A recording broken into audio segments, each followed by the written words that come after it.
All right, this interview is being conducted for the Veterans History Project for the Library of Congress. The veteran's name is Charles Dickson. He served in Europe during World War II in the 82nd Airborne. We are recording this on November 8th, 2014. I'm Will Hines and conducting this interview, no relation. So Mr. Dickson, can you kind of start talking about growing up before the war and where you lived? Oh, I was on the, I guess you call the roller coaster of life. Mm-hmm. I was born during the roaring 20s, and we lived in a pretty good place in Gastonia. And then when the Depression came along, we had to move out and move into a shanty in the mountains. Wow. And we lived in a one-bedroom house. Mm-hmm. And we truck farmed, tried to make a living, and we trapped, and we lived. We existed. And then when the Depression sort of broke, we went back to Gastonia, North Carolina, and my father was in the textile business, and I was in the newspaper business, anything to make a dollar, mm-hmm. or a penny. I made a penny a day. The first time oh my gosh. I had a Charlotte Observer paper out, and I had 79 customers. I'll never forget it started. Wow. I made a penny a day. And I rode 15 miles a day on a bicycle to deliver those 79 customers. Rain or snow?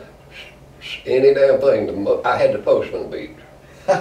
And so I did that, and then I said, why am I riding by these houses and not getting some people to buy from me? So every day I got the newspaper people to give me 5 extra papers a week, so I throw them out on the porch for a week.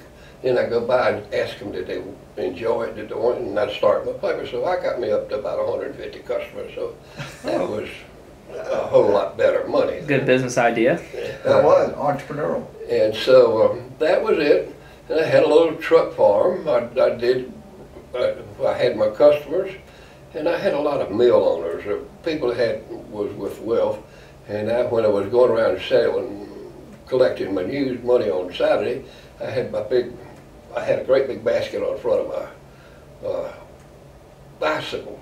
Deep little wheel and big basket could haul groceries, you know. Mm-hmm. And I had it full of produce, and I would sell produce to my lady customers and all, and plus collect money. So. Okay. And so, how old were you? So you graduated high school? When I was 16, almost 17 on high school. Okay. And then I had to stay. I kept horses for people. I had about 20 horses I kept, and I made $30 a month, but I had to feed them and all this stuff and stuff. But that was good money, and so I went to high school, graduated, and went on to. Then I went into service. And you were drafted. Yeah. And so, how did you find out you were drafted? Did you just get a letter in the mail one day? And I was working in the post office, see, because men had been drafted and didn't have post. And Mr. Balsheimer, who was a postmaster, I asked him at Christmas, well before Christmas, did he need any help? He said, yeah. So he put me in charge of the partial post, and I did all that for the post office. And the draft office was right in the post office. So I just left the post office, walked up the steps and draft and signed a thing and came back down and kept on working in the post office. And so where were you sent? I came down to Camp Croft here to do the physical in January. And this is in 44? I did 44, January 44. Then I went to Fort Bragg. I was sent to Fort Bragg, and then they sent me to Texas to basic training. Was out there, and I came back and I went to Benning to jump school. Okay. Went to Bragg. So you never ended up going to place in Georgia? Fort Benning. Oh, Fort Benning is in Georgia, right? Yeah, right. Fort Benning, that's Georgia. Okay.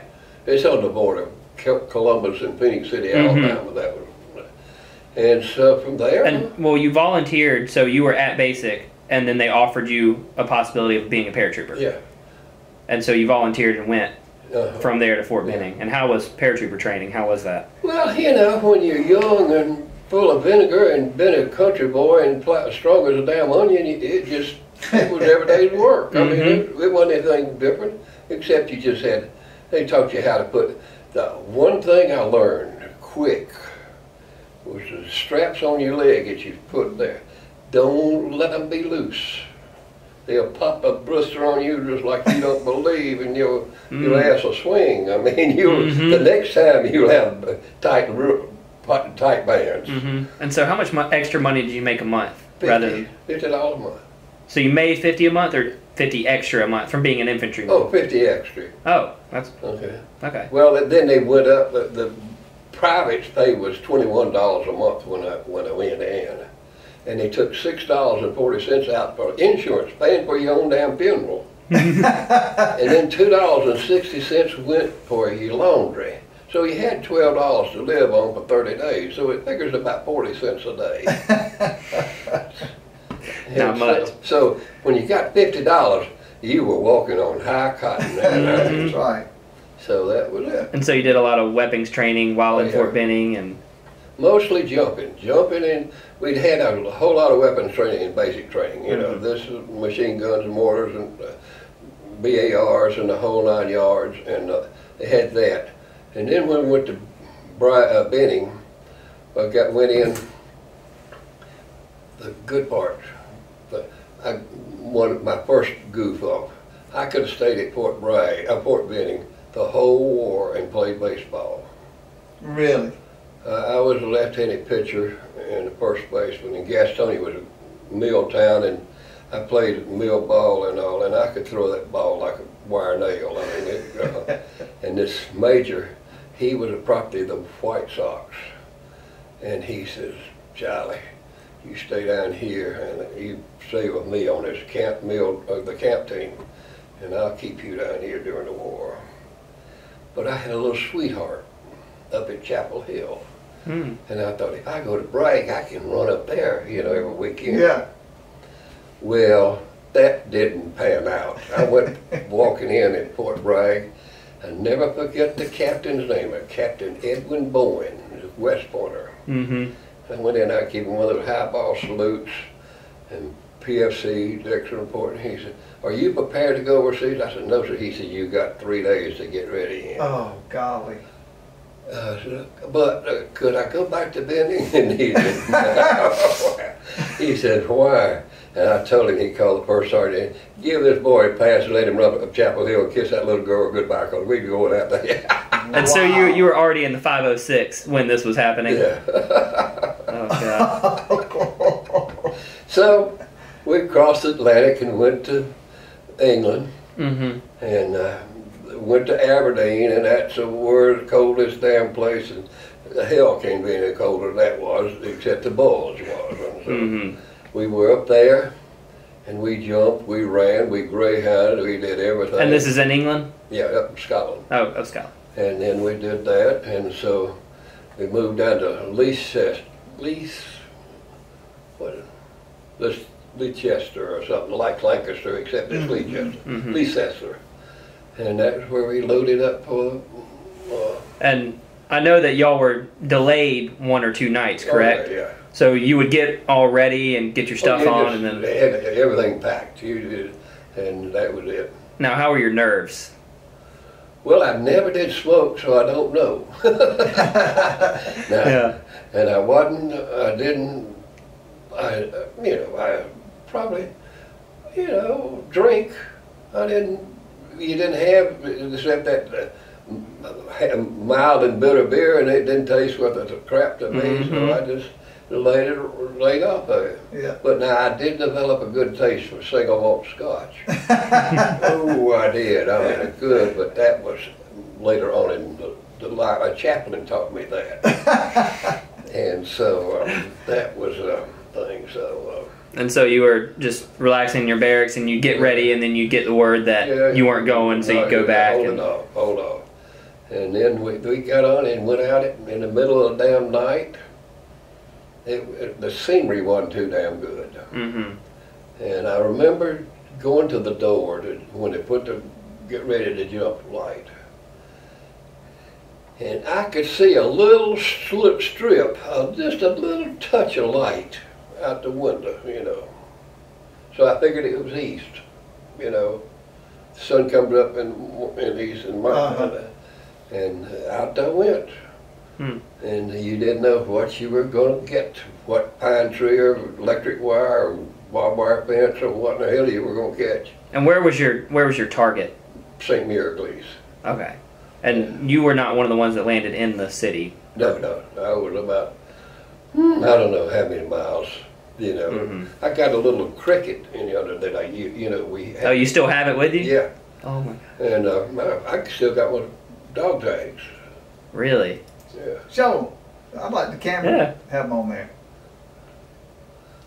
You wear them all the time? Yep. I don't know what a cricket is. It's a little like you get in a Buster Brown store. You remember a little thing? Yeah. Click, click, click, Yes, click. sir. We use that to communicate instead of speaking English when we're on the ground. You mash it, click, click. American. Friend.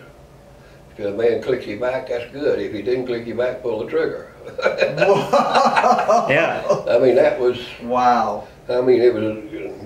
You did that, and So you jumped out of the plane with weaponry and. Well, Yeah. did you have a carbine, a folding stock carbine? No, I had a submachine 45. Oh, really?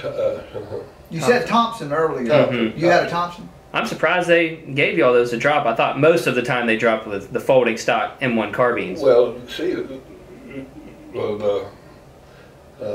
M1, I mean the Thompson is about the same size. Oh, I mean it's pretty heavy. It's a lot heavier than. Oh yeah, but you had a whole lot. You had 20 rounds in it. Now, how heavy was your equipment? I bet it Well, was. it was about. I think we jumped 120, 100 pounds. And, Too damn much. And could you see or could you hear explosions? Flak or? Oh yeah, they dropped us into a damn anti-aircraft, German anti-aircraft places. They were on maneuvers. Oh. But I mean, they couldn't see us. Right. They were just shooting up at it and shrapnel. You could hear ring, ring, ring. And ring. could you hear random times it hitting the plane? No. Well, I think we got through it before that. Probably later, when he got on the ground, you could see the flashes, above. But that was it. And so how high were you when you jumped, and how long? We were supposed to jump at 800 feet, but the Germans had put up these sausage balloons. There's blimps with steel cables hanging down, and planes would run in, so they dropped us at 1,500. So how long was it? How many seconds do you think it took before you hit the ground? I mean, I'm sure you can't. Okay, you fall about 120 feet a second. Wow. You're coming down pretty fast. I mean, you were probably, I was at 1,500, somewhere between 12 and 1,500. I was about 4 or 5 minutes coming down. Wow. And so if you jumped it, if you jumped it 800 like we'd planned, it'd take the chute to time it blossomed and opened. You were 500 feet. Boom, boom, and then you were 500, and hell, you were on the ground. You didn't. But with this other additional 700 feet, that you were hanging up there 1,300 feet. Did the pilots do pretty good on your drop zone, or were you dropped pretty off course? I don't know. Yeah. Were you a target coming down, or did you only jump at night? Well, they jumped at night. We jumped at night. And big pine trees, electric wire. Yeah, what'd you land on? Did you land? I landed in a grassy area. I don't know what it was because I couldn't tell whether it was maybe a field or something like that, a cultivated thing. It wasn't any trees or anything. When you jump at night, could you see the ground when you're getting ready? So your legs got to be prepared to hit the ground. I read you a lot of times when you want to land. You think you've got, and you reach up and grab up and you shoot up high and pull yourself up, muscle yourself up. Right.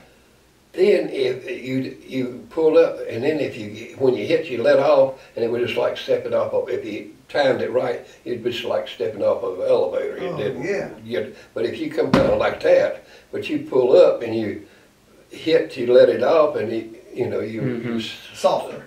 Yeah. I never knew that. Wow. So you landed. Were there men around you, Yeah. Germans around you yet, or I don't know. not from what you could tell? So I'm there, and I clicked, and I heard another click, and we got together, and then we just sort of around in there, and we would click, and finally we got maybe 10 or 15 people. I don't know how many, you know, from that field. And so we, I don't know. I had a compass, but I didn't use it. And boy, you didn't have anything to relate to. I mean, you could know north, south, and there. So we took the east, and so we just decided to go south till we figured we'd hit a road or something, you know, that way. And we hit the road to St. Mary Glaze. And so y'all started off to St. Mary Glaze. That's where your target was, so that's where you were going to go? So that was where we were after. And so it was about a day and a half of, it wasn't severe fighting. I mean, you know, like now the 101st, they were at St. Lo, they had they had their hands full.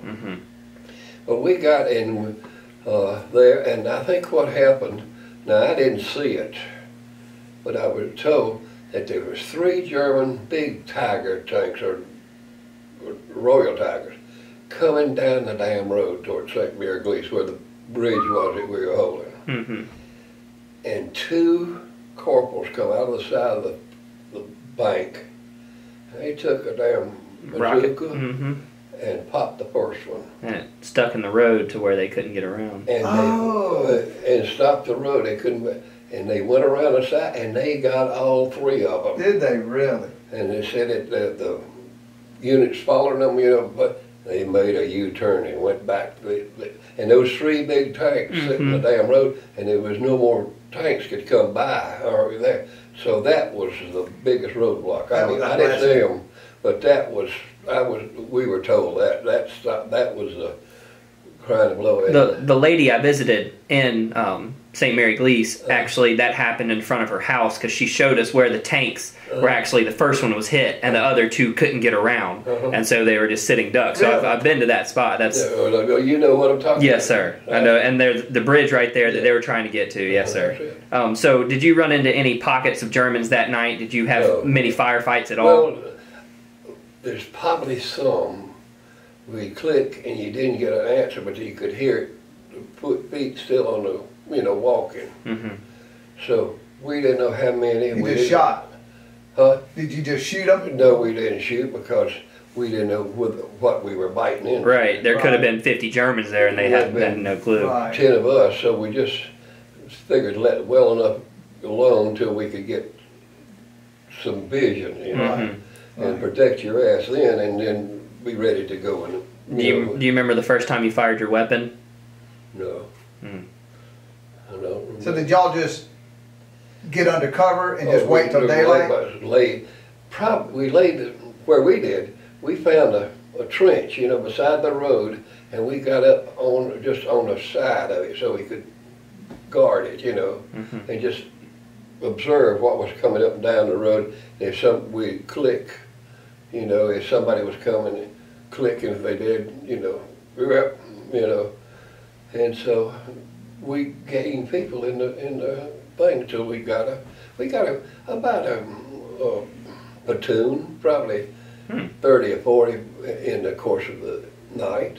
You can't afford to lose your clicker, can you? No, hell no. That was your talking piece. And so that was it. And then, so then when we went we started doing the house fighting, you know, in St. Mary Glaze. And how was that? Would you just break in a door and just? Well, you could almost tell who had Germans and who didn't.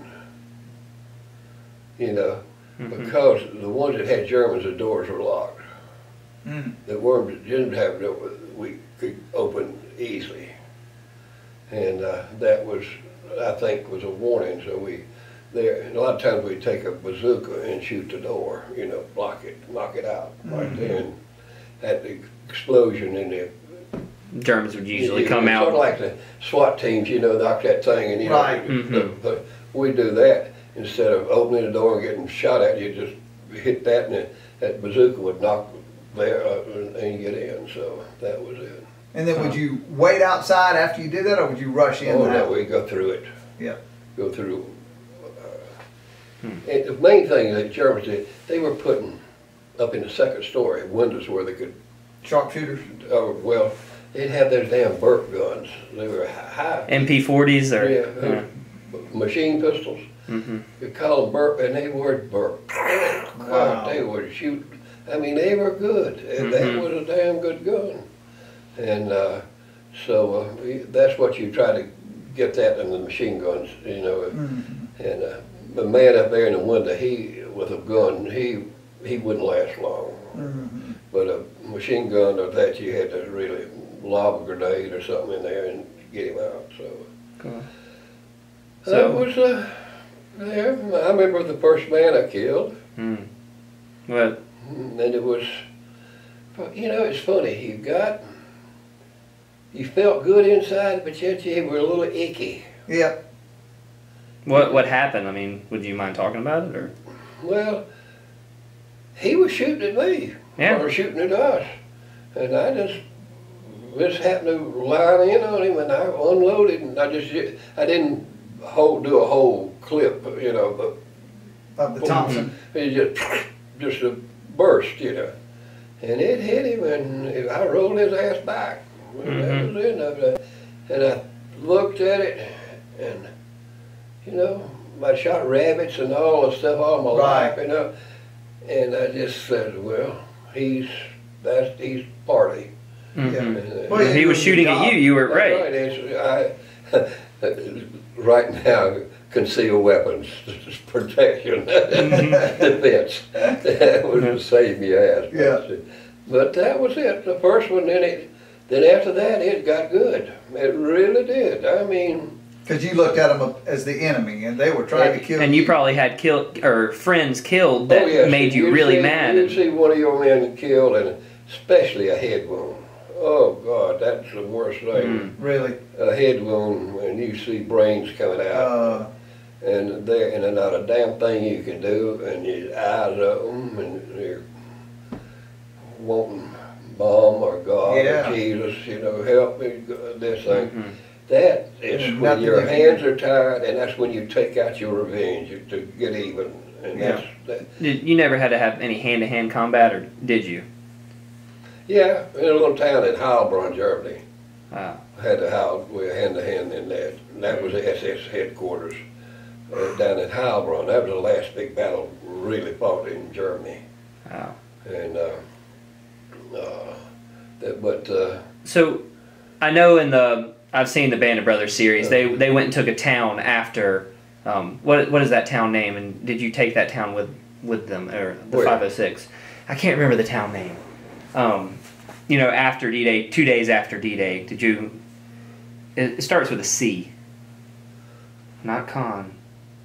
There's a little C-A-E-N, Con. Yeah, that's a little town. It was just a suburb of I mean, I don't know what size it was. I just don't have any record, you know, anything to that. Because I remember we were on guard on the other side of the bridge, you know, set up trenches on the other side of the bridge. Waiting for Americans to break through. And that both ways we had it just trenched, you know, to keep the Germans from coming, and waiting for the ones from the 504th of St. Lo to get in. And we were on sentry duty, guard duty, you know, and dug in and all this stuff, or waiting on anything to come. But as far as Carentan, is that the name of it? Caren, or the city? Carentan. It don't reckon. I mean, it doesn't appeal to me. I mean, it doesn't register in my book.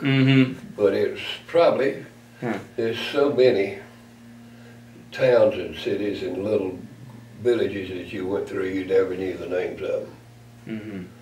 You know, so that was it. But we stayed there, and then when we broke through and came on and started moving, and then they pulled us back and took us to England and took us to Southern France invasion. and gliders. Gliders. And can you kind of talk about that a little bit? Don't even talk about those death traps. Those are the man that invented, the Germans got smart in Greece. Not Greece, what was the town that, Italy? island there? Creek. Oh, Crete. Creek. Mm-hmm. They got smart. They learned gliders weren't for the combat. Jumping paratroopers were, but gliders, they lost their butts. And we Americans wasn't smart enough to learn from that invasion. Mm-hmm. They had to take it out on us. We landed in a place in southern France, Providence, Provence of Aix, you know, really, it was a sort of a resort thing for the Romans, and you know, they had a great big aqueducts, you know, coming from up there. They were still there, still there. And Aix and Provence and there, and they were nice, I mean, thing. But the Germans didn't stay there to fight very much. It wasn't a big, heavy, it wasn't anything like Normandy. Mm-hmm. And then we hit the road to going north to, what was it? I believe it was Lines or Dijon. I don't know which one came first. Lines, Dijon, Epinal, and Nancy. That was going up the Rhone River Valley up there. And I remember the name Nancy because it was after my sister. Her name was Nancy. And that's where we got winter clothes. Took the jump boots off and put snowpacks on because we were in the French Alps, Bulge Mountains. And you went up one and there'd be another one just twice as tall. You go. There was no track vehicles from there. It was all one-on-one. Wow. And we fought there in the rayon la tape, and then there's one place called Bitchy, B-I-T-C-H-E. And it was a bitch. The Maginot Line was right there. Mm-hmm. The Seaford Line was right there. They weren't 30 miles, they weren't 20 miles apart. Mm-hmm. That town had never been captured since the 30-Year War. Oh. It's there. And they had the French. They didn't build any guns on the back of the thing. They didn't think anybody would come behind them in front. And hell, the Germans jumped over and come in the back door. But anyhow, they did have a 5-inch gun at this town of Bitch, and they had it cleared off, and the sheep were eating, and you couldn't get on, up there. Finally, we decided to take 2 big sections of machine guns, 50 calibers and 30s, the heavy weapon 30s, and the 50 calibers, and we sprayed at this damn 5-inch gun, and it went back down, Mm-hmm. We took combat engineers and went up that slope. They took satchel charges of plastic, and he dropped it down those air vents. And they were hauling ass coming back. And it must have hit an ammo train or something. It was 2 and 3 stories deep, that building. It wasn't just one little layer of concrete. God knows it was. They could shoot a 155 off of it, and it hit and bounce off like a .22 rifle. Boom! And 47 jugs, come in there and put a 500-pound bomb on it and just dust it. It didn't hurt it. And but when it blew a whole big hole in the wall. And we thought, damn, we'll be here for the winter because we won't, that. And then come December the 17th, then the boys started. And were you anywhere near the Ardennes Forest at this point, or no? No, we were down near Strasbourg, Mulhausen, down in that Swiss Alps. Comar pocket down in that section. We were in the 7th Army then. See, we were out of that. We weren't in the 3rd Army, Patton's Army. We were in 7th Army, and we were the 100th Division, and so we were there. And then all of a sudden we came in and got orders to pack up. We're moving out. Wow. December 17th. Huh? December 17th, Uh-huh. 1944. Mm-hmm. And we saddled up and we got on trucks, yeah, and we got to Metz, France, about 200 miles. And we needed gas. Didn't have any. Not a drop. They just give it all to Rommel, well, not Rommel, but Montgomery to put the English boy to do his job up north, and he could do. So we hit the ground walking. We marked 100 miles in 50 hours. Wow. To Bastogne. With all your gear? Well, we didn't have, we just had our... At least you had your winter clothing. Oh yeah, we had our winter clothing. We lost, hell, 25% of the boys killed in Battle of Bulge froze to death. Is that right? That didn't have the winter clothing thing. It was 20 and 30 below. Oh God. You couldn't dig a damn foxhole. I mean, you just back up to a tree and slide down and sleep under it, you know, there. Wow. And so we fought there, and then we got in behind, well, we were mortar, you know, observers, and so we stayed behind and observed, you know, German movements and all this stuff, and we'd call back every night about 11 o'clock when Glenn Miller came on the BBC in England.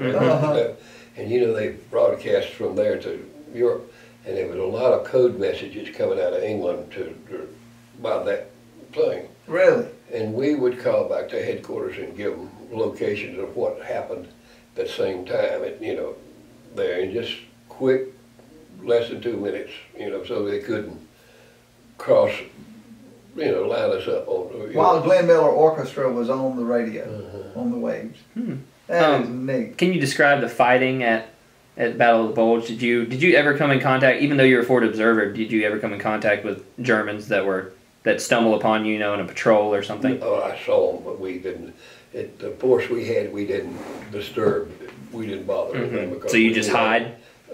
We just stayed low and watched where they were going and what they were doing, and advise. And we weren't in the capacity to do any fighting. Right. Right. I mean, that would have been suicide. Yeah. So the main thing, we were just to be eyes, and we stayed up there almost 3 weeks. Wow. Eating on K rations and C rations. So did you ever get any frostbite? Huh? Did you ever get any frostbite? Nope. Everything. I mean, all four of us. We took our shoes off every night and sit in there and rub our damn feet, and we had extra socks, you know, and we put them in between our shirts, like this shirt. Warm up. And we'll dry them out in the daytime, you know. We had 2 pair. We'd dry them out, you know, on this thing, and put them on and rub your feet, get your feet circulated. But I saw frostbite like you didn't believe. I saw fingers just drop off. Oh. And fingers you could, foot you just break off just like a damn dead piece of meat. So because you massaged it, you kept it in circulation. And you changed, the secret was, don't put cotton against your skin because it holds moisture. And we had some nylon or socks, and we put those in there so it would wick through to your wool socks. Right, right. And it would keep the water off of your feet so it wouldn't freeze. That's smart. I didn't know that. That's incredible. And so that's the way you know, and the same way with your hands. You know, we had the trigger finger gloves that were all up here, and you had the wool mittens in there, and then your leather glove on top of that, see? So you wore your leather cut. Mittens kept your fingers warm. And you kept your one finger for your trigger finger glove, and your other hand was down in your mitten, big mitten there. So it was, you know, I wouldn't give you a nickel for my chances of getting out of there, but I wouldn't take $1 million for what I did. Wow. And I mean, it got good to me, I tell you. My mom wrote about me this. This is funny. My mom, she was something.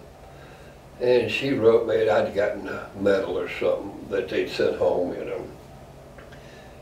And she wrote me, "Dear Charles, congratulations, you got a medal. But I'd rather have a live coward than a dead hero." the Lord looks after fools and idiots. Dear little mom. That's those V-mails, you know. Mm-hmm.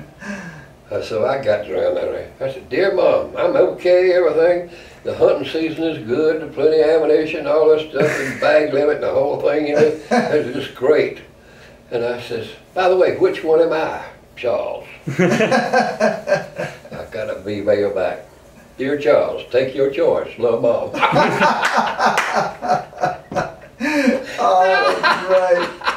That's funny. So I took my choice. I put the fool one way, the idiot the other. Keep your eyes open, or somebody going to get their ass shot off. Yeah, yeah. Did you get homesick? Homesick? Well, no. Mm-hmm. You know, I had when you come out of the depression, you sort of grow up in a hurry. You were forced to, weren't you? That's right. I mean, you didn't have a fool's ill to go. You got snapped out of it. Yeah. Because I was plowing a damn team of oxen when I was 7 years old. Wow. I mean, and you know, this and the newspaper job and the produce job and the horse job. I was giving my family how that, you know, that made $5 and something a week newspaper. I gave my mom $2 a week to help with the thing. My daddy was just making $6 or $7 a week. Wow.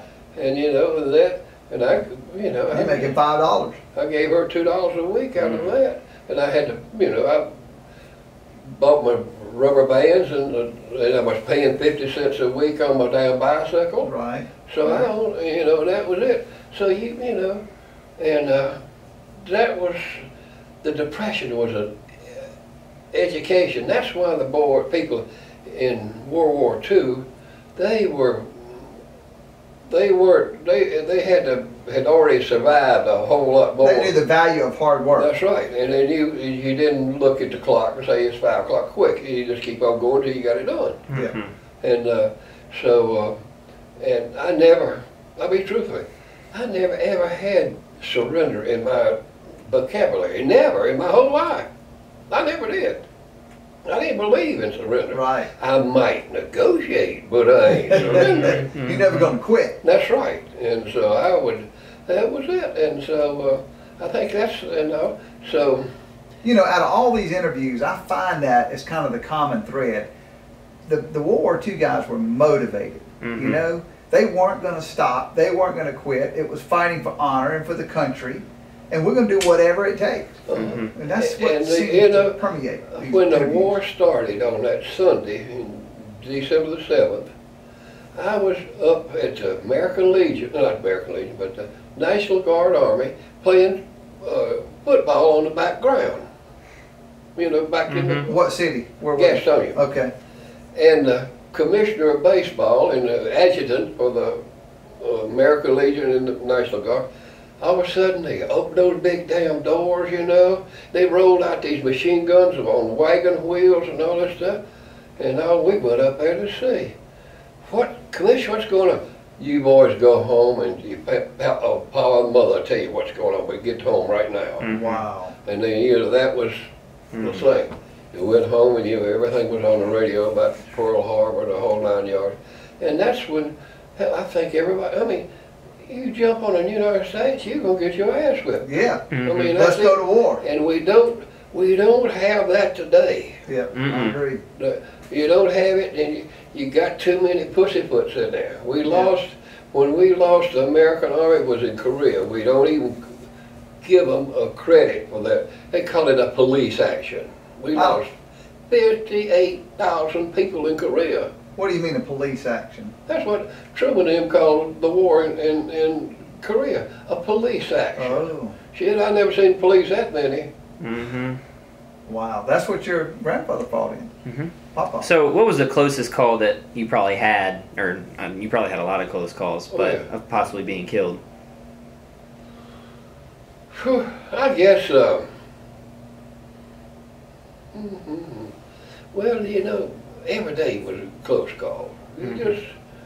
I was fortunate. The good Lord has a reason for me being here. Mm-hmm. And I don't know what it is, and I keep waiting. But He's always taking care of me. Mm-hmm. And I just don't, but I mean, I've got shot at. I got I mean, they dropped I was in a damn house and they laid 88 cents on me. Oh my gosh. And I mean, they just pelted, and I don't know, I was in the corner cupboard in the kitchen, in the middle, and they just blew that whole damn sandwich out, the roof and everything. That was the only room in that house left. Wow. Now, can you talk about some of the hand-to-hand fighting that you went through in that last major battle? Or? Yeah, it was just plain. I got a Gurkha. You know, have you seen a Gurkha knife? I haven't. I'll show you that. Does it have the? It's a curled thing. It's Mm-hmm. from the Gurkha troops in India. Oh yeah. That curved thing. You can shave with it. You can cut wire with it. You Wow. can cut kindling with it, and you can cut a man half and two with it. Wow. And I had that. I carried it in my boot all the time. I got it from the Gurkhas down in Marseille, and there, and they gave me that knife, and I carried it in my boot. It was better than The Paratrooper knife that you. And you could get it, and it had a curve on it, and you could go either way with it. Yeah. And that was the knife I used in Heilbronn. We were fighting door to door, and that Heilbronn was the headquarters for the SS, sort of like Really? West Point was for Army. And we went in there, and I called in 100 and I think they said 140 tons of ammunition, fire in 3 days. From 240s, 155s, and 105s. Wow. I mean, it just, but they still were there, and you had to go down, and it went down the streets, and we were going, and you just take on each side, and that was it. And were you using your 45 as well? Yes, and I tell you what I did on my 45. They came out with this grease gun, you know. It was a slow motion, trying to be like the German gun, and it was a 45, but boom, boom, boom, boom, Right. boom. And, but the damn barrel was 16 inches long. Good God. I took it, and I looked at it, and I Took said, the barrel off. I took the barrel off and put it in my 45. You can shoot 30, 40 yards with that and hit something with a 16-inch barrel versus a 6-inch barrel. Yeah. But you held it with both hands. Yep. And it would work. It was adaptable. Yeah, I mean, hell, I'll show it to you. I got it in the drawer. You know? Yeah. Yeah. So that was it. But that was it. I just can't imagine hand-to-hand combat like that. Well, I tell you what, I lost one of my best friends in a window of a house there. He got shot in the head. His name was John Riddle. And this was in March, April. And the war was over in the 1st of May, or there, about. And he got killed by a sniper right there in the thing. And I don't know why I went off the damn rocker. Why I did that, but I just, if anything that was in that didn't look right, I annihilated You it. went after him. I was after it, Yeah. and that was it. I don't know why. Well, it was that revenge. They killed your best friend. That's right. He'd been John Riddle and all, and so I don't know why I did it, but I mean, I just sort of, I lost it. I didn't, you know, most of the time I was cautious, but not. You weren't aggressive. The people that survived, mostly, you'd like to have single men. A married man, he'll hesitate a little bit to think about family or stuff like that. He has a little apprehension. He holds it back. And I'd rather have a single man's like a good pack of hunting dogs. You get them honed right, and you can clean up a whole mess of stuff. But a married man, he just has got just a little hold back on him. He won't run across the street. He'll wait and look both ways, and that's when he gets his hand shot off. Yeah. If you go into full hard and go into the thing, you win. But if you sit there and hesitate. He who hesitates loses his butt, Yeah. and that's it. And shoot first and ask questions later. Mm-hmm. Were there any specific combat experiences that you haven't talked about that you remember vividly, or something that kind of sticks out? Well, there's some I don't want to remember. It took me 2 or 3. I still have post-trauma things. I was going to ask you that. Did you carry that through for years after the war?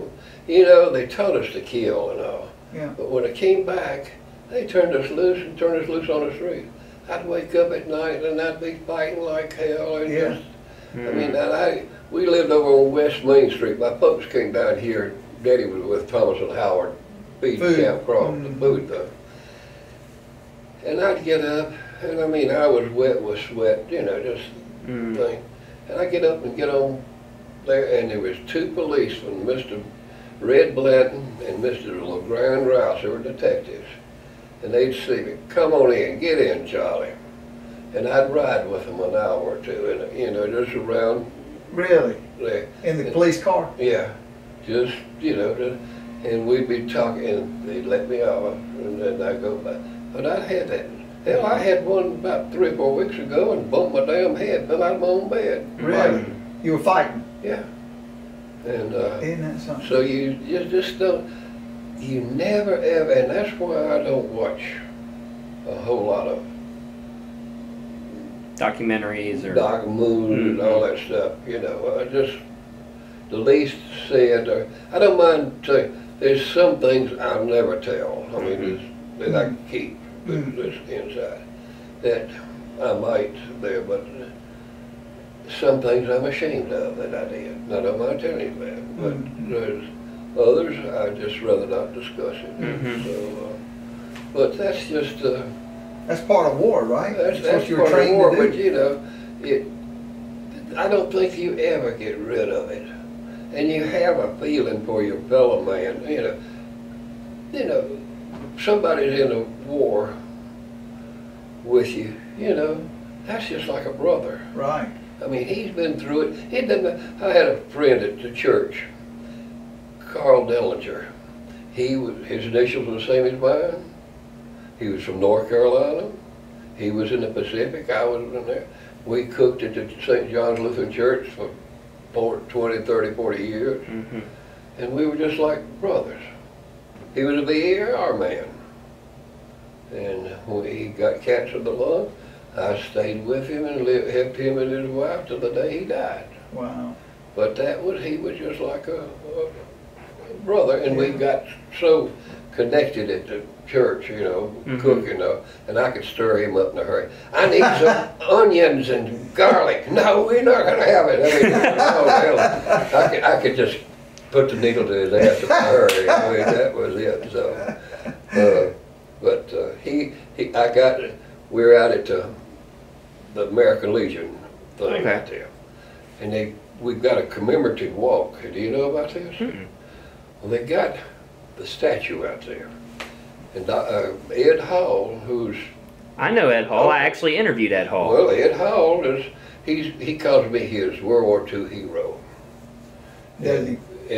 But we got bricks in this commemorative walk out there. We got 552 names of people in that commemorative walk out there. Wow. You ought to go out there and look at it. You see all... Right at the entrance, right in Duncan Park, right? Yeah, right. Okay. Go up at the thing and right out there, and it's got this, and then the Confederate flag monument's out at the end, and we started putting Confederate people of the war. I put my great-grandfather. Really? Yeah, so you do that, you know, and you can get a brick and we put his name and all this old thing in. And we got 552. We got 4 Congressional Medal of Honor winners. Wow. Wow. Westmoreland, all these different things, General Summerall. I mean, you could go look at that and you could get a really picture of all. Dr. Tiller just died just recently. He was in there. And, you know, all these people and it's, you know, in Spartanburg County, it was about 2,300 or 23,000 veterans. Cool. Is that right in Spartanburg County? There's not many left. Wow. No. Oh, and me, I was in Legion meeting last week, and I was the only only World War II veteran there. Really? Uh-huh. But but go out there and look at the thing, and you can go out there on Sunday or anything. You just go around and go up in there, go up to the Legion, and that Legion building was built during the Depression. And CCC? No, WPA, I think. Oh. Workman Project. And they brought all the granite from down at Packlet. Really? And it's a nice thing. And I didn't know Packlet had a granite quarry. God, yes. They pump granite out there. All you Still doing it? Hell yeah, they pump it out there and you asphalt and everything. My dad grew up in Mount Airy, North Carolina. Oh, yeah. There was a big granite quarry up there. That's right. So, Wow. did you bring anything back from Germany? Any souvenirs or? I got a book. You can hold it. I'll go get you All right, here, we'll go ahead and end the interview. I'm going to go get Yeah. Well, You want to pause it? yeah. Well, thank you so much for your time, Mr. Dixon. You're welcome. I appreciate the All interview. right, let me get you.